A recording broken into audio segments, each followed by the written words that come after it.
Commander Kai sat in his chair at the Galactic Council's Emergency Monitoring Center, watching dozens of screens that showed peaceful space traffic across the galaxy. The night shift was usually quiet, with nothing more exciting than merchant ships reporting their cargo manifests. But tonight was different. A harsh crackling sound filled the control room as an emergency signal broke through the subspace communications array.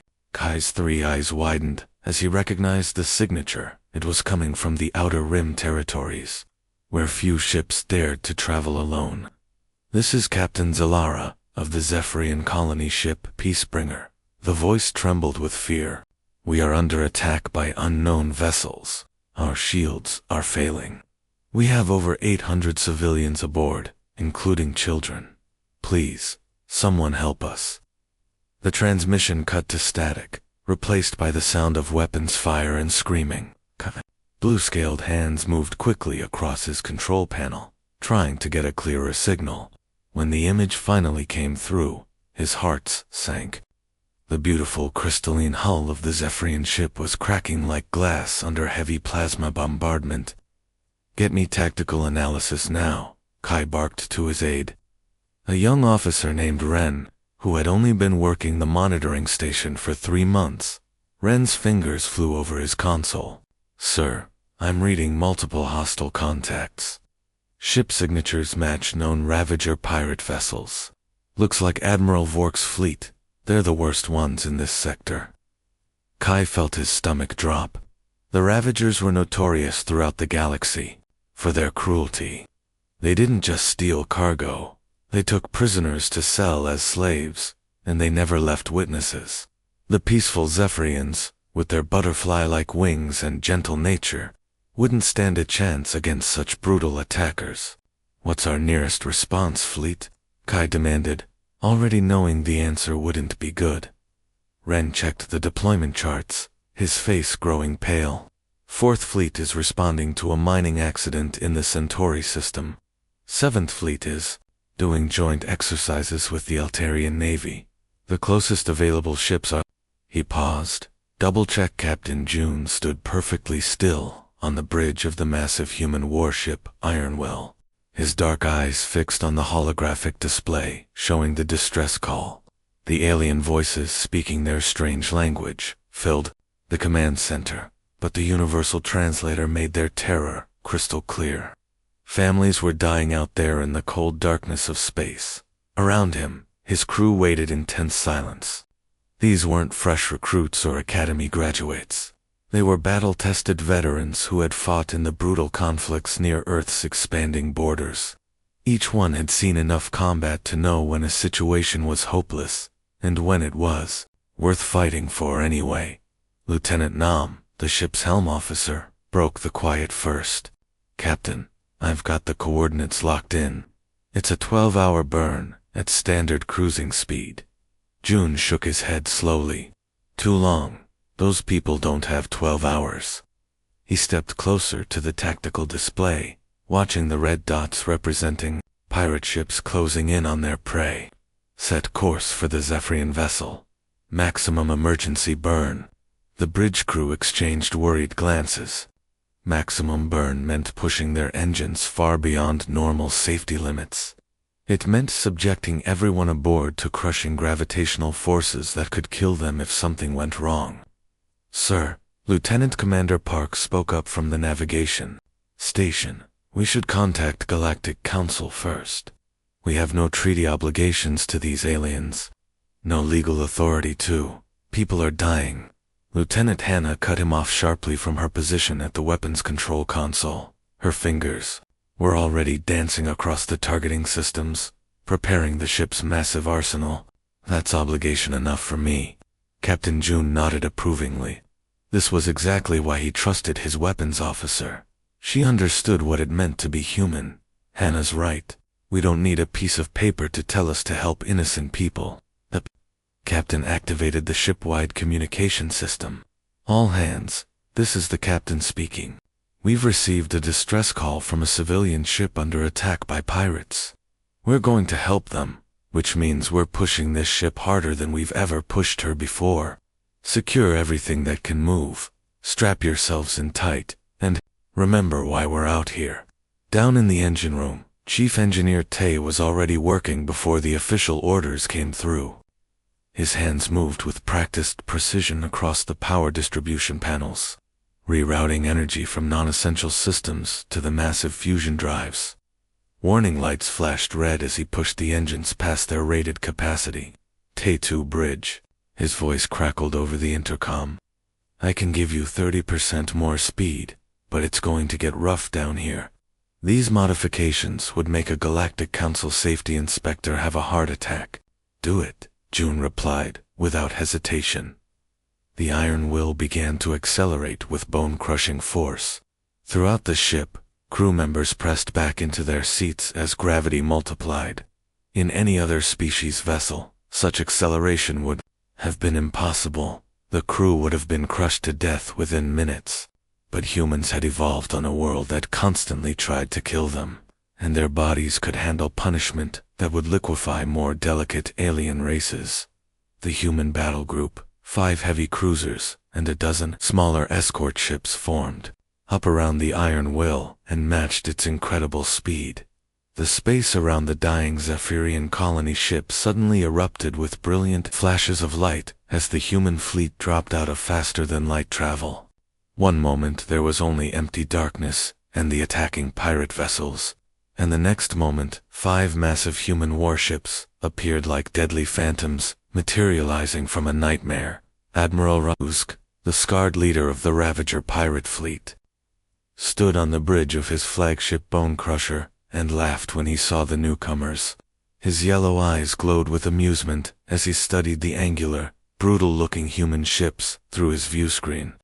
They looked primitive compared to his sleek vessels, all sharp edges and heavy armor plating instead of the elegant curves favored by most galactic civilizations. "Look at these fools," Rosk growled to his crew, his razor-sharp teeth gleaming. "Some backwater species thinks they can interfere with the mighty Their ships look like they were built with hammers and scrap metal." His bridge crew joined in the laughter. The Ravagers had been terrorizing this sector of space for decades, and no one had ever been brave enough or stupid enough to challenge them directly. These humans, whoever they were, had just made the last mistake of their short lives. But Captain June wasn't interested in discussing terms or negotiating. The moment his ships finished their jump, he opened communication channels to every vessel in the area. His voice was calm and cold as ice when it broadcast across all frequencies. "Ravager ships, this is Captain June of the Earth vessel Iron. You will withdraw immediately and release your prisoners, or you will be destroyed. This is your only warning." Back at the Galactic Council monitoring station, Commander Kai nearly fell out of his chair when he heard the transmission. His scaled hands gripped his control console as he stared at the tactical display incomplete. Shock. "They can't just do that," he shouted to anyone who would listen. "There are established protocols for first contact situations. Diplomatic procedures. You're supposed to identify yourself to the nearest council authority. Submit proper documentation. Request permission to enter the sector." His aide, Ren, looked equally terrified. "Sir, they're completely ignoring every interstellar law we have. They didn't even announce their intentions or ask for council support." Admiral Rosk's response was exactly what everyone expected from the notorious pirate leader. His harsh laughter echoed across the communication channels, and instead of retreating, he ordered his ships to increase their bombardment of the helpless Zephyrian colony vessel. Bright plasma bolts streaked through space, each one cracking the crystalline hull further. "You hear that, boys?" Rask bellowed to his fleet. "These primitive humans think they can order us around. Show them what happens to species who don't know their place in the galaxy." Captain June watched the pirate response with no change in his expression. He had expected nothing less from creatures who made their living attacking defenseless civilians. Around him on the bridge, his crew waited for orders with the cold patience of predators. "Well," June said quietly, "we gave them a chance." He turned to Lieutenant Hannah at the weapons station. All ships, weapons free. Show them exactly why Earth is classified as a death world. The moment Captain June gave the order, space around the Zephyrian colony ship transformed into a deadly light show. The human fleet opened fire with a precision and violence that shocked everyone watching. Hundreds of missiles streaked from launch tubes, creating brilliant trails of fire as they raced toward the pirate vessels.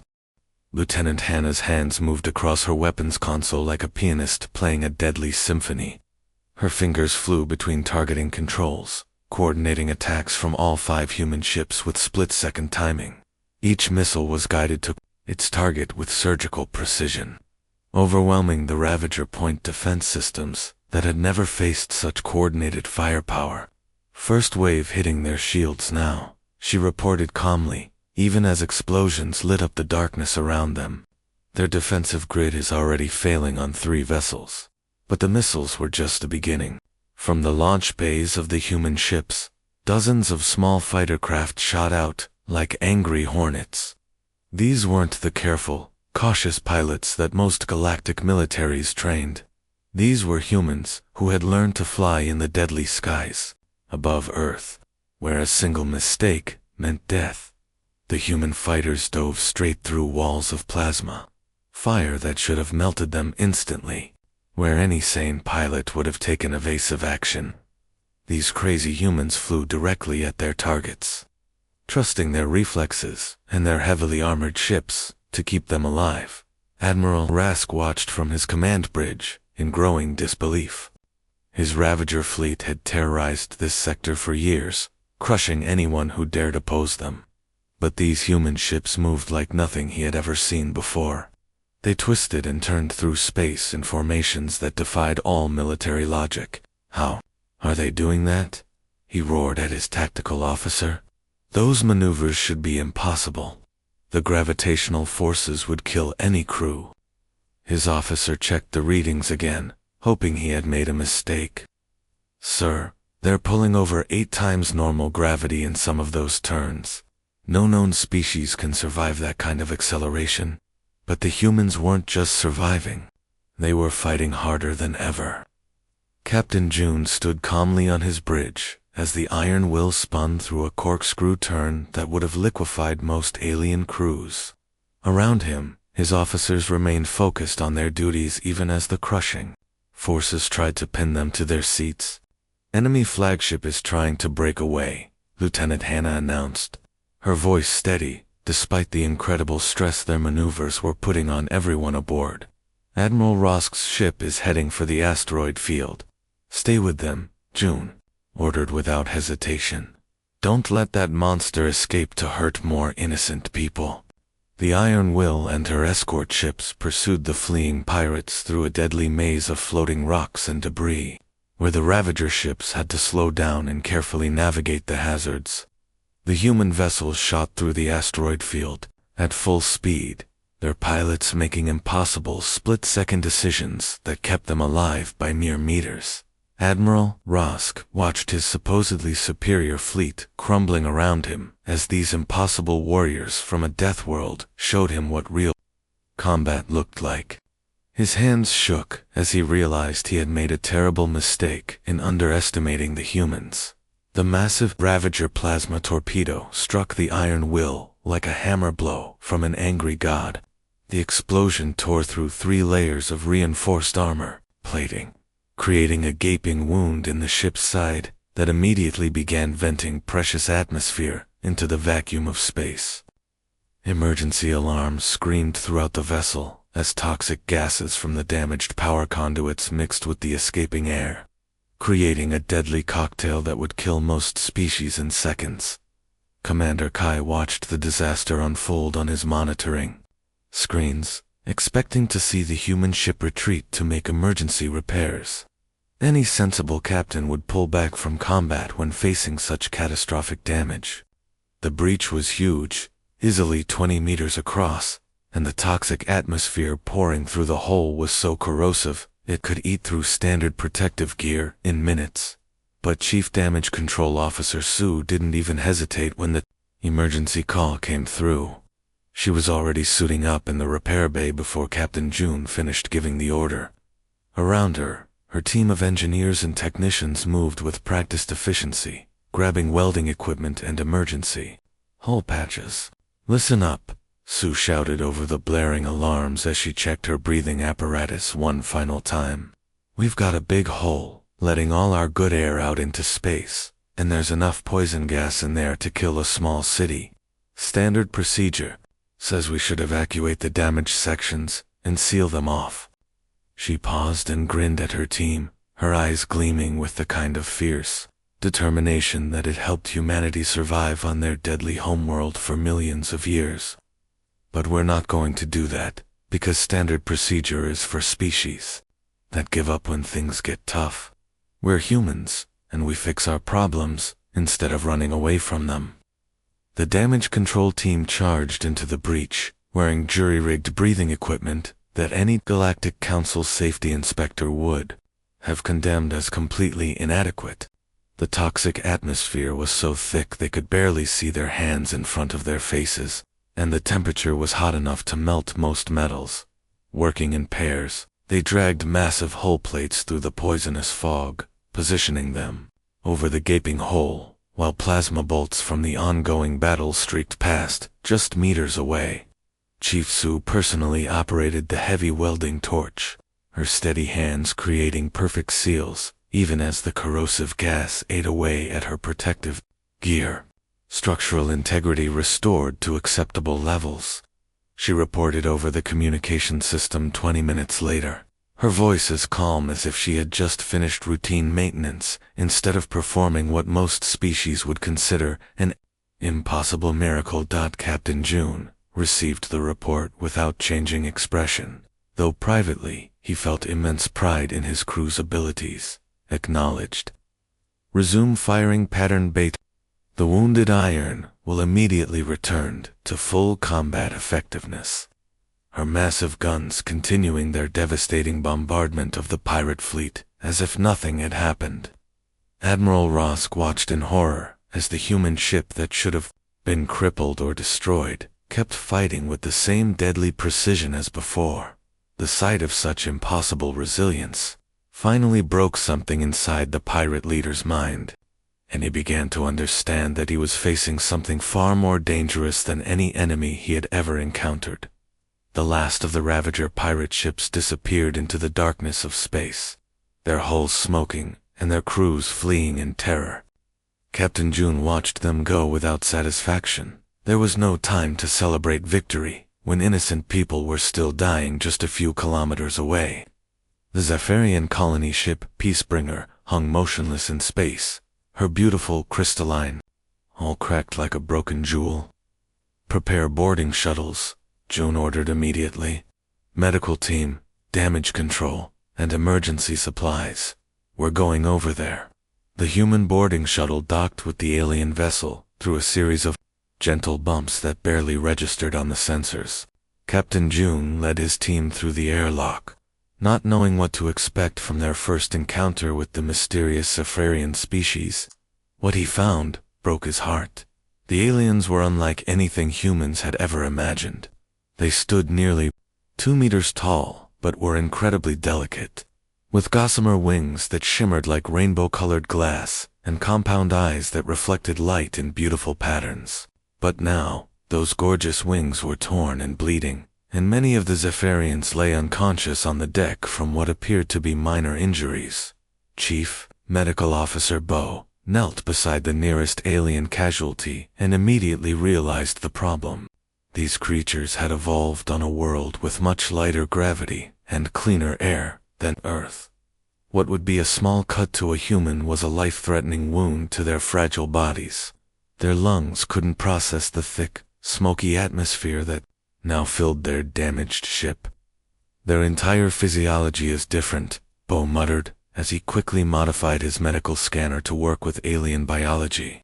"Their blood pressure is a fraction of ours, and their bones are hollow like birds. No wonder they're dying from injuries we'd barely notice." Working with steady hands despite the zero-gravity environment, Bo began performing emergency surgery right there in the corridor. He used human medical equipment that was designed for much larger and tougher patients, carefully adjusting the settings to work with the delicate Zephyrian nervous system. Meanwhile, Engineer Tay crawled through passages that were collapsing around him, following sparking power conduits toward the ship's life support systems. The Zephyrian technology was beautiful, but incredibly complex, with control panels that looked more like works of art than functional equipment. But Tay had learned to fix things during humanity's brutal expansion into space, where improvisation often meant the difference between life and death. Their air recycling system is completely different from ours, he reported over his communicator, while welding a broken power coupling back together. They use some kind of crystalline filters that got shattered in the attack. I'm bypassing the whole thing and routing emergency power directly to their backup systems. His repair techniques would have given any Galactic Council safety inspector nightmares, but they worked perfectly for the current emergency. Captain June found the Zephyrian ship's commander lying in what appeared to be their bridge, her wing-like appendages fluttering weakly as she struggled to breathe, her compound eyes focused on him with obvious difficulty, reflecting confusion and fear. "We're going to get you home safely," June promised gently, kneeling beside the injured alien captain. "All of you." The Zephyrian's eyes widened with amazement. These terrifying warriors who had just destroyed an entire pirate fleet were now showing such incredible gentleness and care for complete strangers. The medical bay of the Iron Will had been transformed into something that looked more like a peaceful sanctuary than part of a warship. Soft lighting replaced the usual harsh military illumination, and the Zephyrian refugees lay on specially modified beds that accommodated their delicate wing structures. What amazed them most wasn't the advanced human technology, it was watching their fierce rescuers move among them with incredible gentleness. Elder Wispal, the oldest Zephyrian aboard the Peacebringer, had lived for over 300 years and thought she understood the nature of different species across the galaxy. But these humans confused everything she believed about warriors and violence.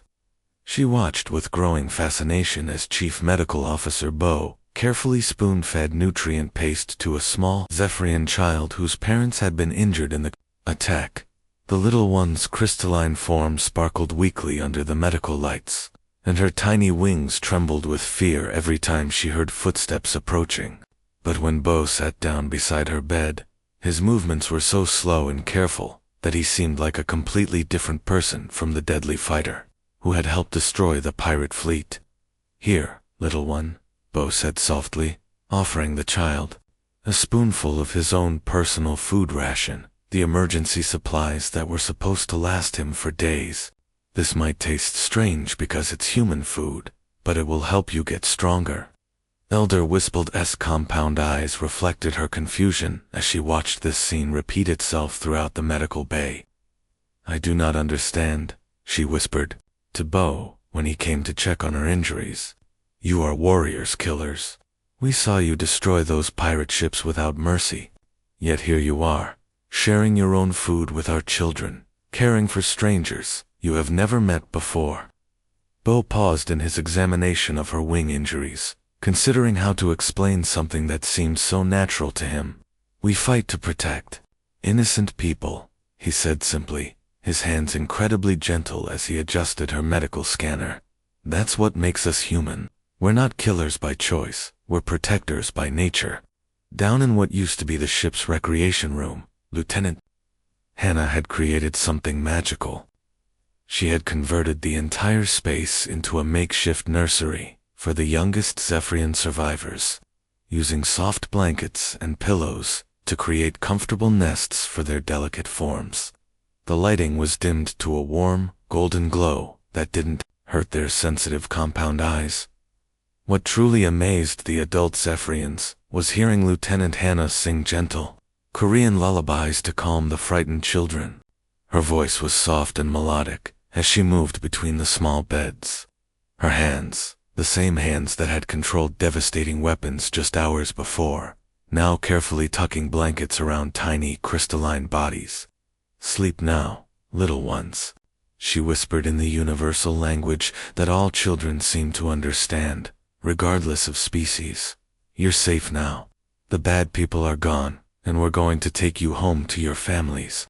Some of the Zephyrian adults had initially been terrified of their human rescuers, having heard rumors about the violent species from the death world called Earth. But watching these warriors care for their most vulnerable members with such patience and gentleness created a contradiction that fascinated and amazed them. Elder Wispital found herself wondering if perhaps the galaxy had been wrong about what it truly meant to be strong. The Grand Council chamber on the capital world of Centaura had never seen such heated arguments in over 2 centuries of peaceful governance. Representatives from dozens of species filled the massive circular hall, their voices rising in anger and confusion as they debated the most controversial incident in galactic history. Commander Kai stood at the center of it all, his reports still echoing in everyone's minds. The holographic displays around him showed the aftermath of the human intervention: 847 Zephyrian lives saved, an entire pirate fleet scattered, and 17 different interstellar laws completely ignored. In the process, this is absolutely unacceptable. Council Elder Vex slammed his webbed hand against his speaking podium, his gills fluttering with rage. These humans appeared without warning, ignored all established first contact protocols, and engaged in military action without any authorization from this council. The tall, blue-skinned representative from the Altarian system nodded in agreement. They didn't even identify themselves properly. No diplomatic credentials, no request for permission to enter council space, no attempt to coordinate with our forces. They simply showed up and started shooting. But Commander Kai had spent the last 3 days reviewing every second of recorded footage from the battle, and what he had seen changed his perspective on everything the council thought it knew about warfare and heroism. "With respect, Elder Vex," Kai said calmly, "our nearest response fleet was 4 days away. The Zephyrian colony ship would have been destroyed in less than 4 hours. Every single civilian aboard would have been killed or sold into slavery. The humans arrived in time to prevent a massacre." He activated the holographic display, showing the tactical analysis of the human fleet's impossible journey. They pushed their ships beyond any known safety limits to reach the battle in time. Their crews endured gravitational forces that would have killed most of us. They did this for people they had never met, from a species they knew nothing about. Elder Vex's anger only grew stronger. That doesn't excuse their complete disregard for proper procedures. What if they had been hostile? What if their intervention had made the situation worse? We have these protocols for good reasons. The debate raged for hours, with representatives arguing both sides passionately. Some pointed out that the humans had saved hundreds of innocent lives when no one else could. Others worried about setting a dangerous precedent that would encourage other species to ignore galactic law whenever they felt like it. Then Council Elder Zara from the peaceful Epsilon system stood up slowly. She was ancient, even by her species standards, and her words carried enormous weight in the chamber. "I have reviewed the battle recordings," she said in her soft, trembling voice. "I have seen how these humans fight, and how they care for the wounded. I have watched them risk their own lives to save strangers, asking for nothing in return." The chamber fell silent as everyone listened to her words. "Perhaps," she continued, "we need to ask ourselves a difficult question. Are our rules more important than the lives they were meant to protect? And if our perfect system cannot save innocent people when they need us most, what good are our protocols?" The council faced a decision that would change the galaxy forever.